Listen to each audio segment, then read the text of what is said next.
19절 마지막쯤 돼서 이러한 말씀이 있습니다. 이것이 사람의 법이니라. 이것이 사람의 법이니라.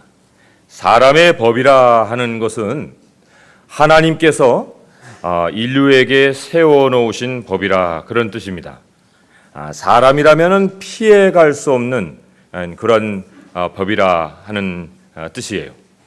인생이 흘러가는 법칙이라고도 말을 할 수가 있습니다. 그렇다고 할 때 사람의 법은 도대체 어떤 것인가?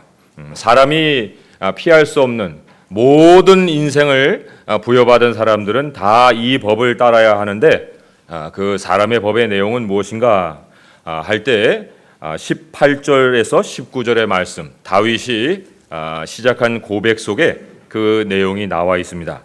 여호와여, 나는 누구이오며 내 집은 무엇이기에 나를 여기까지 이르게 하셨나이까? 주 여호와여, 주께서 이것을 오히려 적게 여기시고 또 종의 집에 있을 먼 장래일까지도 말씀하셨나이다. 주 여호와여, 이것이 사람의 법이니다 그랬어요. 그래서 사람의 법이라는 것은 하나님께서 사람을 여기까지 이르게 하시고 또 먼 장래일까지도 하나님의 말씀이 선포하신 대로 되게 하신다는 사실이에요. 이것이 사람 안에 세워진 불변의 법입니다. 사람의 그 인생을 통해서 하나님께서 하나님의 뜻이 그 사람의 과거와 현재와 또 미래로 흐르게 만드시는 것. 더 살펴보게 되면 하나님을 통과하는 거예요. 인생이 하나님의 말씀을 통하여서 과거도 맞이하고 현재도 맞이하고 또 장래일도 맞이하게 된다 하는 것이 사람에게 세우는 법이라 하는 얘기입니다. 사도 바울이 그래서 로마서 11장 36절에 이렇게 선포를 했습니다. 만물이 주에게서 나오고 주로 말미암고 주에게로 돌아감이라. 그에게 영광이 세세에 있을지어다. 아멘. 이것이 또한 신약에서 말씀하고 있는 사람의 법이에요. 이것이 사람의 법이라면 사실 동시에 이것은 하나님의 위대하심이라고도 말씀을 드릴 수 있습니다. 하나님이 말씀하신 것을 벗어나고 또 피해간 과거가 하나도 있을 수가 없다. 더불어서 하나님이 말씀을 하신 그 사실 앞에 어떠한 장래의 일도 그 말씀이 얘기한 밖에서 일어나는 일이 없다. 이것이 우리 하나님의 위대하심이라 하는 얘기입니다. 과거를 돌아보아서 하나님이 하지 않으셨다고 할 사건들이 과연 있을까? 또 앞으로를 바라본다고 할 때 우리가 장래일이 다 궁금한 중에 있는데 그런 궁금한 터에 하나님의 말씀을 들여다보면은 과연 그 하나님의 말씀이 알려주지 아니하시는 미래가 있을까? 그럴 때 과거도 다 하나님의 말씀에 따라서 일어났고 앞으로의 일도 하나님의 말씀의 범주를 벗어날 수 없다고 하는 것. 하나님이 모든 것을 아시고 그 아신다는 사실 안에 내 자신의 인생이 담겨 있다고 하는 이 사실이 하나님의 위대하심이라 하는 얘기입니다. 하나님이 선포하신 대로 내 과거가 그러했고 또 하나님 말씀하신 대로 내 그 미래가 그러한다고 하게 되면 그것이 또한 과거에 다윗이 고백했던 것과 동일하게 확인이 될 수 있다는 얘기예요. 20절에서 22절의 말씀을 보시면은 다윗은 이렇게 고백을 하고 있습니다. 주 여호와여, 주의 종을 아시오니 다윗이 다시 주께 무슨 말씀을 하오리까?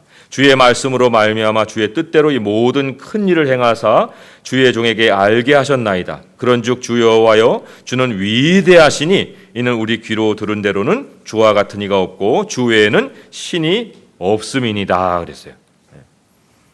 다윗도 하나님의 위대하심 앞에서 내가 주께 무슨 말씀을 하오리까? 더할 말씀이 없나이다 하고 지금 고백을 하고 있습니다. 우리 사람들이 자기들의 삶에 대해서 이러쿵 또 저러쿵 하는 얘기들을 쓰는 것이 철학 아닙니까? 철학, 인생의 철학이라 하는데 도대체 내가 내 인생에 대해서 또 남들이 나의 인생에 대해서 아니면 다른 사람들의 인생에 대해서 하나님이 말씀하신 것 외에 무슨 인생의 철학을 논할 수 있겠느냐는 얘기죠. 내가 그런 하나님 앞에 설 때에 사실 가장 기본으로 가질 수 있는 자세는 굉장히 조심스러운 거예요. 우리 과거에 하나님이 성경의 인물들을 통해서 그렇게 하나님 앞에서 조심스럽게 살았던 한 사람을 소개해 주고 있습니다. 그 사람은 조심스럽게도 살려고 했지만은 하나님이라고 하는 그 울타리 안에서 자기의 삶을 또 진행시켜가면서 지혜도 얻고 또 바르게도 살려고 했고 다른 사람도 바르게 인도하려고 참 많은 노력을 하면서 그 사람 생각에 야 이게 바로 인생이겠거니 하고 결론을 내리고 살았던 한 사람이 있다는 얘기예요. 그 사람의 이름은 바로 욥이에요. 욥인데 그 욥에게 한순간에 인생이 와장창 무너지는 그런 사건이 임합니다. 칼을 든 민족들이 욥의 이 영역에 들어와서 그 종들을 거의 다 죽이고 몇 사람만 살려내는 그런 일들이 생깁니다. 또 땅에서도 아니고 하늘에서 불이 내려서 양들을 다 태우고 가축을 태우고 또 남은 종들을 다 태워버리는 사건이 일어납니다. 큰 바람이 불어서 집 모퉁이를 완전 다 흔들어 버려서 그 안에 있던 아들들을 그 자녀들을 다 몰살시키는 그런 사건이 생겨요. 굉장히 갑작스럽게 한꺼번에 덮치는 이런 재앙이 욥에게 생겨납니다. 과연 욥이 어떤 반응을 보였는가? 아마도 갑작스럽게 닥친 재앙이기 때문에 자기가 믿어왔던 그 신앙의 태도가 관성의 힘을 받아서 아마 그렇게 진행하지 않았나 하는 생각이 듭니다. 그 사람이 사실 이러한 고백을 할 수 있었다 할 때 대단한 신앙이라고도 볼 수 있겠지만 우리가 그런 모습만 있는 것이 아니다 하는 것을 나중에 확인을 하게 됩니다. 우선은 그 사람이 지금까지 믿어왔던 하나님이라고 하는 울타리 안에서 자기 삶을 지키려고 했을 때에 그러한 재앙을 맞고도 고백했던 그 고백을 한번 이렇게 들어보세요. 욥기 1장 20에서 22절입니다. 욥이 일어나 겉옷을 찢고 머리털을 밀고 땅에 엎드려 예비하며 이르되 내가 모태에서 알몸으로 나와 싸운즉 또한 알몸이 그리로 돌아가올지라. 주신이도 여호와시오 거두니시도 여호와시오니 여호와의 이름이 찬송을 받으실진다 하고 이 모든 일에 욥이 범죄하지 아니하고 하나님을 향하여 원망하지 아니하니라 그랬어요. 그러면 상당히 멋있는 신앙이지 않습니까? 뭔가 이렇게 완성된 신앙이기 때문에 욥이 1장에서 마칠 수 있어야 돼요. 그리고 하나님이 다 회복시켜 주셔야 되는데 욥이 1장에서 끝났는가 하면 그렇지 않습니다. 2장으로 넘어갑니다. 그럼 2장에서는 어떤 모습이 나옵니까? 욥의 몸이 재앙을 당하는 그런 상황이 나와요. 머리끝부터 발끝까지 종기가 있어서 너무너무 가려운 거예요. 기와장으로 막 긁고 고통하는 그런 욥을 만날 수가 있습니다.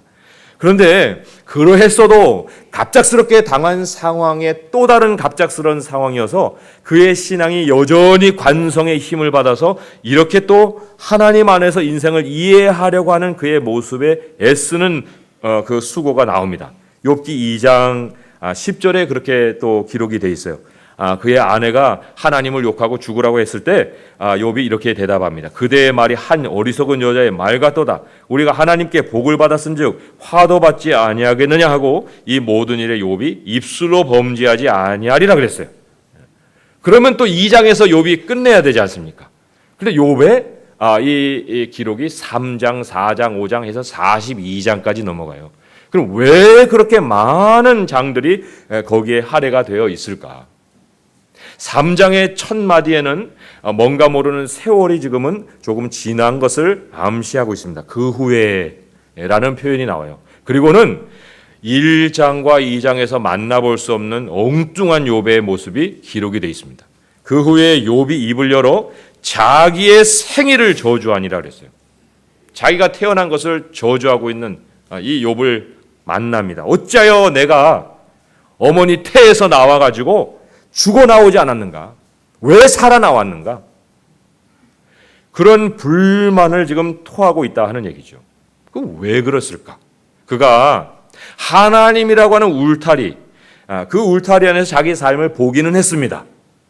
그리고 또 그래서 시작도 끝도 주신 자도 하나님이시오 취하신 자도 하나님이시라는 그런 고백을 하기는 했어요.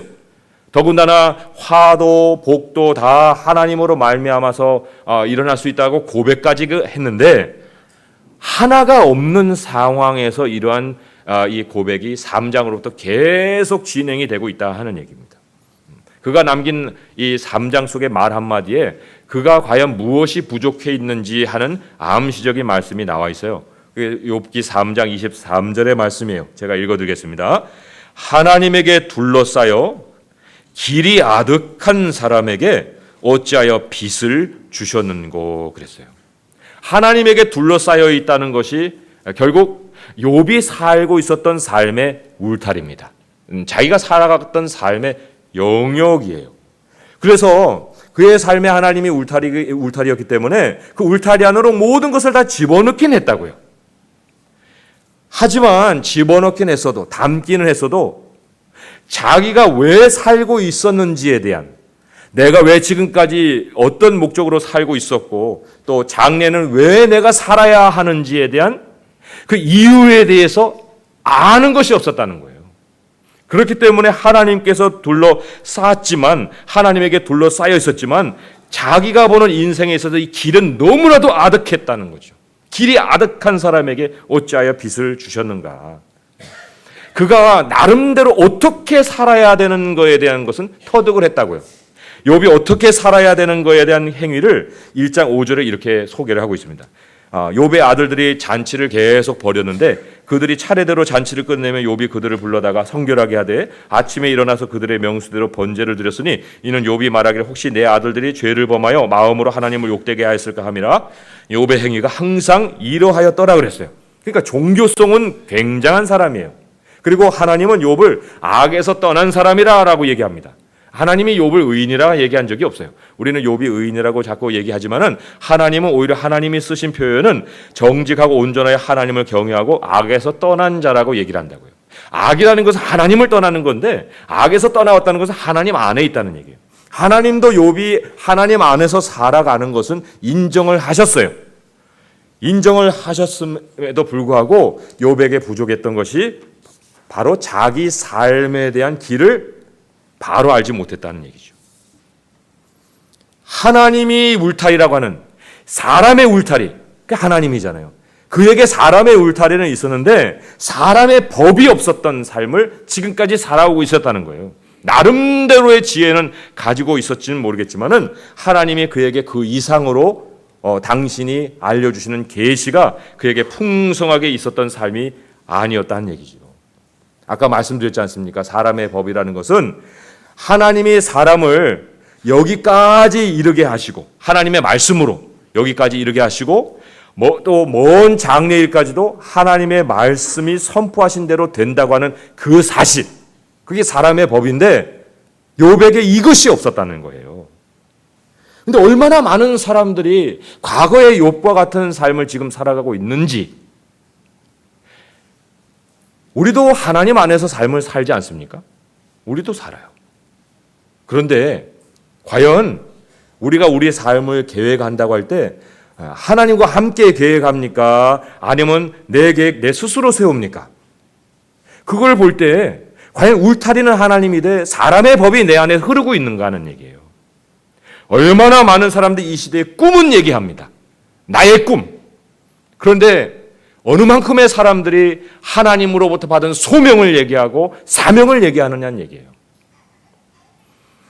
하나님을 부를 때 우리가 두려움을 피해서 하나님을 피난처 삼아서 나오기는 많이 하죠. 그러나 얼마나 또 많은 사람들이 그러한 중에 성경을 펼쳐서 하나님의 생각을 배우려 하느냐 하는 얘기입니다. 하나님의 말씀에서 내 삶을 보는 사람들이 얼마나 될까 하는 얘기예요. 내 인생을 향한 하나님의 장래일, 그것을 나는 아는가? 하나님을 알지만 하나님의 말씀을 모르게 되면은 하나님 안에서 조심은 할 수 있습니다. 야, 이렇게 살아면 안 돼. 그렇게 살면 안 되지. 하고 이렇게 뭔가 끊어지고 끊고 또 경계하는 것은 있는지 모르겠지만은 하나님의 위대하심을 체험하지는 못한다는 거죠. 하나님의 위대하심이라는 것은 하나님이 말씀하셔서 밝힌 그 장래일, 하나님이 이렇게 장래일이 되리라고 말씀하신 그 말씀이 미래의 어느 순간 오늘이 되어서 그것이 이루어지는 날에 내가 그 말씀이 이루어지는 것을 보면서 느끼면서 내 삶에서 하나님의 손길을 보는 것은 우리 삶에 있을 수가 없다는 거예요. 장래일을 말씀하실 수 있다는 것이 하나님의 위대하심이에요. 그러지 않습니까? 우리가 성경을 볼 때 하나님이 얼마나 많은 말씀을 통해서 우리의 앞날을 얘기하시는지는 모릅니다. 그죠? 그 하나님의 위대하심이 있을 뿐만 아니라 그 일을 말씀하신 그대로 이루신다는 것이 또 하나님의 위대하심이에요. 과연 우리는 그러한 위대하신 하나님을 만나고 있는가? 하나님께서 우리 인류 역사에 보여준 최고의 위대하심은 옛날부터 하나님이 선지자들을 통해서 또 다른 사람들을 통해서 오시리라고 말씀하신 그 예수 그리스도를 이 땅에 보내신 사건입니다. 그 예수님이 오신 사건만큼 이 땅 위에 벌어진 하나님의 위대한 역사가 없어요. 그런데 또 우리 사람들은 더 위대한 하나님의 모습을 인류 역사 마지막에 보게 될 거예요. 인류 역사는 그 절정을 향해서 달려가고 있습니다. 그것은 다시 오시겠다고 말씀하신 예수님이 그 말씀을 이루시면서 위대하신 하나님의 아들 예수 그리스도 왕으로 이 땅에 오시는 거예요. 우리의 눈이 그거를 볼 겁니다. 그렇지만 그런 사이에 우리가 있지 않습니까? 예수님이 오셨고 앞으로 오실 사이에 우리가 있다고 하면 우리가 그 예수님의 위대하심을 만날 수 있으려면 사람의 법을 따라 또한 살아야 하는데 참 하나님의 말씀이 얘기하시는 것이 하나 둘이 아니잖아요. 참으로 많습니다. 주님의 생각을 헤아리자면 그 헤아림을 어떻게 수로 셀 수 있겠습니까? 그런데 하나님께서 그러한 중에도 이것이 사람의 법이라 하고 요약해 주신 말씀이 있어요. 그것이 우리가 지난주에 들었던 말씀이죠. 오늘 말씀 앞절에 몇 절을 보게 되면 7장 11절에 그 말씀이 기록이 되어 있습니다. 지난주 말씀의 제목이기도 하지만 거기에 여호와가 너를 위하여 집을 지으리라. 그거예요. 여호와가 너를 위하여 집을 지으리라. 이게 사람의 인생 속에 흘러가는 법이에요. 어떤 사람도 예외가 아닙니다. 어떤 사람도 다 하나님이 과거에 집을 지어주셨고 현재도 하나님이 집을 지어가고 계시고 앞으로도 하나님이 집을 지으실 거예요. 그게 모든 사람에게 흐르는 사람의 법이에요. 하나님이 집을 짓지 아니하시면 짓는 자의 수가 헛되고 하나님이 성을 지키지 아니하시면 경성하는 파수꾼의 경성함이 허사로다. 아침에 일찍이 누우고 수구의 떡을 먹은 것이 헛되도다 그랬어요. 그러므로 하나님이 사람에게 잠을 주시는도다 그랬다고요.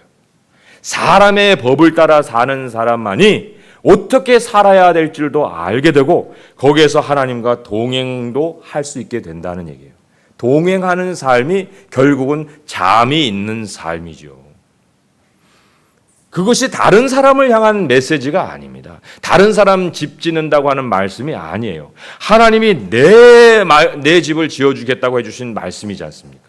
하나님의 말씀을 볼 때 그래서 그것을 남 얘기로 봐서는 안 됩니다. 우선적으로 이것이 나의 이야기요, 나의 집을 지어가시려는 하나님의 뜻이에요. 매일 성경을 들여다보게 되면 하나님이 크게 알려주신 사람의 법만 있는 것이 아닙니다. 내가 너의 집을 지으리라 하신 하나님이 자세한 말씀을 통해서 이렇게도 짓고 저렇게도 짓고 이 방은 이렇게도 또 거실은 이렇게 일일이 조그마한 그 세세한 사항까지도 우리에게 인생의 도면을 보여주신다고요. 그래서 시편 40편 5절에서 8절에 보게 되면 참 어렵고도 헤아리기 어려운 하나님의 말씀을 대하는 중에 이 참 아름다운 고백이 거기에 기록이 돼 있어요. 시편 40편 5절에서 8절의 말씀을 제가 읽어드리겠습니다. 여호와 나의 하나님이여 주께서 행하신 기적이 많고 우리를 향하신 주의 생각도 많아 누구도 주와 견질 수가 없나이다. 내가 널리 알려 말하고자 하나 너무 많아 그 수를 셀 수도 없나이다. 주께서 내 귀를 통하여 내게 들려주시기를 제사와 예물을 기뻐하지 아니하시며 번제와 속죄제를 요구하지 아니하신다 하신지라. 그때 내가 말하기를 내가 왔나이다. 나를 가리켜 기록한 것이 두루마리 책에 있나이다. 나의 하나님이여 내가 주의 뜻 행하기를 즐기오니 주의 법이 나의 심중에 있나이다 하였나이다 그랬어요. 이게 바로 하나님의 말씀을 대하는 사람이 발견하는 참 기쁜 발견이에요. 그 많은 하나님의 생각 속에 들어가다 보니 하나님이 나에 대해서 이 책에 기록했다는 사실을 알게 되는 거예요. 그리고는 나의 이야기를 보니 다른 사람의 이야기도 보이게 되죠. 우리들의 이야기가 모여지니까 교회의 이야기가 되고, 교회의 이야기를 들여다보니까 거기에 그리스도가 계시고, 그리스도를 더 크게 보다 보니 거기에 사람의 역사를 끌어가시는 하나님의 손길을 보게 되는 거죠. 그래서 성경을 보면 이 사건 속에, 또 그 말씀 구절 속에 사람의 법이 보이게 되고, 그 안에서 여기까지 인도하신 하나님의 손길, 나의 인생을 과거에서부터 지금까지 끌어오신 하나님이 보이게 되고, 그리고는 이제부터 하나님이 내 장래도 이렇게 끌어가시리라, 하나님의 말씀이 비춰주시는 내 길과 하나님의 등불이 밝혀주시는 내 발걸음이 보이게 되는 거예요. 그래서 오늘 말씀으로 돌아오게 되면 이 다윗에게는 두 가지가 이제 같이 보이게 되는 거죠. 18절에 보게 되면 이런 표현이 나와 있습니다. 여기까지, 나를 여기까지 이르게 하셨나이까 라고 하는 표현이 있는가 하면은 25절로 쭉 내려가 보시면은 여호와 하나님이여 이제라는 표현이 나오죠. 이제부터는 주의 종과 주의 집에 대하여 말씀하신 것을 영원히 세우시며 말씀하신 대로 행하여 주옵소서라고 하는 이 시점이 나뉘어져 있어요. 여기까지와 또 이제부터라고 하는 이 두 가지로 자기의 삶을 볼 수 있게 된 것. 그것이 바로 하나님이 가르쳐준 사람의 법을 깨달은 사람이 당연히 보이게 되는 그러한 진리의 말씀이죠. 자, 이제 그러면 하나님이 이렇게 보여주셨습니다. 이제 보이면은 발걸음을 띄어야 되잖아요. 하나님이 길을 보여주셨는데 멈출 수 없지 않습니까? 그런데 하나님, 어떻게 내가 첫 발을 띄어야 되겠습니까? 우리가 참 말씀을 들으면서 그런 얘기도 많이 듣잖아요. 말씀은 믿음만 갖고는 안 됩니다. 행해야 됩니다. 행위가 따라야 됩니다 할 때 많은 실천 때문에 또 우리가 눌리게 돼요. 그런데 하나님이 우리에게 언제나 어떤 말씀을 주시든지 간에 이 첫걸음만큼은 공통으로 주셔요. 너가 이 첫걸음을 떼지 않으면 두 번째 걸음은 그릇되게 돼 있느니라. 반드시 어떤 말씀을 받든지 간에 이 첫걸음부터 떼야 된다고 하나님이 말씀을 하시는데, 그 첫걸음에 대한 예시가 나와 있는 것이 에스겔서 36장의 말씀이에요. 제가 찾아서 읽어드리면 에스겔서 36장 36절 후반하고 37절 전반에 이 하나님이 암시하신 첫걸음이 나와 있어요. 제가 읽어보겠습니다. 에스겔서 36장 36절 뒷부분과 37절 앞부분이에요. 나 여호와가 말하였으니 이루리라. 주 여호와께서 이같이 말씀하셨느니라. 그래도 이스라엘 족속이 이같이 자기들에게 이루어 주기를 내게 구하여야 할지라 그랬어요. 하나님께서 이미 말하시고 이루시겠다고 지금 의지를 나타내셨어요. 그리고는 말씀하셨느니라 그랬는데, 그래도 이스라엘 족속이 이같이 자기들에게 이루어 주기를 내게 구하여야 한다고 말씀하십니다. 그렇다고 하면은 우리가 떼야 될 첫걸음은 기도예요. 하나님 앞에 기도해야 되는 거예요. 기도를 굉장히 힘겹게 생각하시는 분들이 있습니다. 그래서 말씀까지는 읽는데 그 다음부터는 기도를 못해요. 너무 힘들다. 그래서 어떤 분들은 기도는 열심히 훈련을 받아서 해야 되는 것으로 그렇게 오해하시는 분도 있습니다. 과연 그러할까요? 성경이 기도를 그렇게 가르치고 있습니까? 오늘 우리가 읽은 이 사무엘하 7편에는 하나님이 사람의 법도 알려주셨을 뿐만 아니라 어떻게 첫걸음을 떼야 되는가, 그 기도가 어떻게 드려져야 되는지도 가르쳐주고 있습니다. 거기에 대해서 힌트가 나오는 것이 27절의 말씀이에요. 27절로 이제 사무엘하로 돌아가서 보시면 27절에 이런 말씀이 기록이 되어 있습니다. 만군의 여호와 이스라엘의 하나님이여, 주의 종의 귀를 여시고 이르시기를 내가 너를 위하여 집을 세우리라 하셨으므로 주의 종이 이 기도로 주께 간구할 마음이 생겼나이다 그랬습니다. 말씀을 대하고 거기서 사람의 법을 깨닫게 되면 하나님이 그 사람 마음속에 자연스럽게 기도하고 싶은 소원을 일으키신다는 거예요. 말씀이 일으키는 선물이에요. 기도는 하나님의 말씀을 대하는 사람이 가지게 되는 큰 하늘의 복이라 하는 얘기예요. 그래서 예수님이 이렇게 얘기하셨어요. 너희가 내 안에 거하고 내 말이 너희 안에 거하면 무엇이든지 원하는 대로 구하라. 그리하면 이루리라 그랬습니다. 그러니까 말씀이 없기 때문에 사람의 법도 모를 뿐만 아니라 말씀이 없기 때문에 무엇을 구해야 되는지도 모르고 그래서 하나님이 이루어질 것이 얼마나 많은데도 불구하고 자기의 힘과 노력으로 수고와 땀을 흘리는 경우 얼마나 많은지 모릅니다. 그래서 오늘 이후로는 우리가 오늘 들은 이 말씀부터 시작하여서 하나님의 말씀을 설교 속에 듣든지 아니면은 내가 경건한 시간에 하나님의 말씀을 펼쳐놓고 묵상을 하든지 아니면 순들과 함께 순원들이 성경 공부를 하면서 하나님의 말씀에 대해서 서로가 나누든지 간에 하나님의 말씀을 받을 때마다 그 말씀 안에서 사람의 법을 깨닫고 그리고는 그 안에서 하나님 앞에 첫 걸음으로 기도를 드리는 그 단계를 반드시 밟으셔야 됩니다. 자, 그러면 그 첫 걸음에 대한 그 우리가 단계를 기도로 밟는다고 할 때 성경은 아주 친절하게 그 어떻게 첫 걸음을 밟아야 하는 그 내용까지도 기록을 해주고 있습니다. 그것이 28절, 29절의 말씀이에요. 말씀을 받은 자는 다 이와 같이 그 말씀을 정리하여서 하나님 앞에 기도로 드릴 수 있다는 거예요. 주 여호와여 오직 주는 하나님이시며 주의 말씀들이 참되시나이다. 주께서 이 좋은 것을 주의 종에게 말씀하셨사오니 이제 청하건대 종의 집에 복을 주사 주 앞에 영원히 있게 하옵소서. 주 여호와께서 말씀하셨사오니 주의 종의 집이 영원히 복을 받게 하옵소서 하니라 그랬어요. 이 복이라는 것이 다른 것이 아닙니다. 하나님의 말씀이 내 삶에서 이루어지면 복이에요. 사람의 법을 따라서 나의 삶이 흘러가게 되면 그것이 복이에요. 하나님이 나에게 말씀을 해주셨는데 그 말씀이 내게 이루어지기를 바라는 것이 바로 복을 구하는 기도예요. 그 복을 구하는 기도가 바로 오늘 28절, 29절에 나와 있다는 얘기죠. 그래서 오늘 이후로 우리가 좀 이 책상 앞에 이거를 좀 붙여놓고 기도를 했으면 좋겠어요. 제가 하나 써왔습니다. 이 28절, 29절을 이렇게 써왔어요.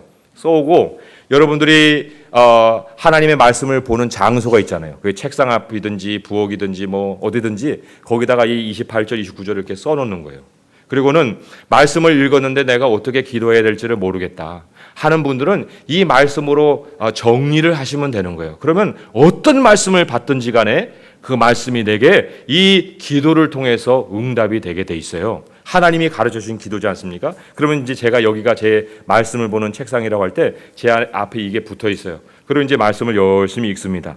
읽고 난 다음에 이제 하나님께 말씀에 대한 정리를 하고 싶은데 고개를 들어서 이제 이 말씀을 보는 거예요. 그리고는 이렇게 하나님께 기도를 드리는 게 첫 걸음이에요.